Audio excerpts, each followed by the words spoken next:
Saudaraku, Aceh Tengah selama ini dikenal sebagai penghasil kopi gayo terbaik dunia, kini mulai menunjukkan perkembangan variasi budidaya pertanian yang cukup menjanjikan. Buah naga, komoditas yang relatif baru di dataran tinggi Gayo ini mulai tumbuh sebagai alternatif usaha pertanian yang menguntungkan. Buah naga merupakan tanaman dari keluarga kaktusan yang semakin populer dan digemari oleh masyarakat.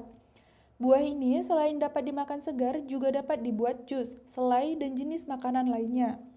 Buah ini juga memiliki bentuk dan warna yang menarik, rasanya yang manis, bermanfaat bagi kesehatan, dan nilai ekonominya yang tinggi.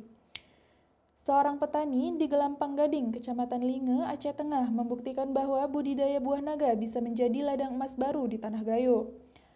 Nusrah, petani buah naga yang telah menekuni usaha ini selama 5 tahun, berhasil membangun kebun buah naga seluas setengah hektar dengan 350 pohon produktif.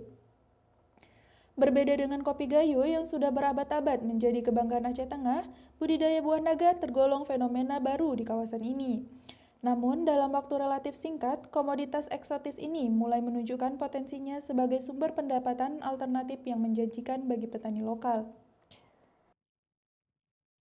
Kebun buah naga milik Nusrah yang terletak strategis di Desa Gelampang Gading yang berjarak sekitar 1 jam dari pusat kota Takengon kini menjadi salah satu sentra produksi buah naga terbesar.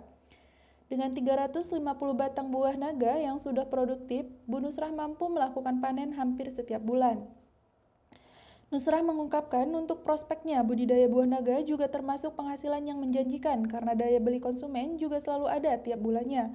Asal tekun dan rajin dirawat benar-benar, hasilnya kan cepat terlihat, ujar Bu Nusrah. Dari segi harga, buah naga yang dihasilkan Bu Nusrah memiliki nilai jual yang cukup kompetitif di pasaran. Untuk harga di kebun, buah naga dijual seharga Rp20.000 per kilogram, sementara untuk harga pasaran mencapai Rp23.000 per kilogram. Keberhasilan Bu Nusrah tidak lepas dari strategi pemasaran yang jitu. Buah naga hasil panennya telah memiliki jaringan distribusi yang cukup luas, mulai dari penjual buah di kota Takengon hingga langganan tetap Bu Nusrah. Dikatakan hasil panen sudah dipasarkan, ada ke tukang buah di Pendere, juga di kelangganan-kelangganan yang sudah biasa diantar ke toko-toko. Bu Nusrah juga kerap berjualan dekat lapangan Sanggamara Takengon. Perjalanan Bu Nusrah dalam budidaya buah naga dimulai sekitar 5 tahun yang lalu dengan perluasan lahan yang dilakukan secara bertahap. Keberhasilan Bu Nusrah dalam budidaya buah naga ini menunjukkan bahwa Aceh Tengah tidak hanya unggul dalam kopi gayo, tetapi juga memiliki potensi besar untuk mengembangkan komoditas hortikultural lainnya.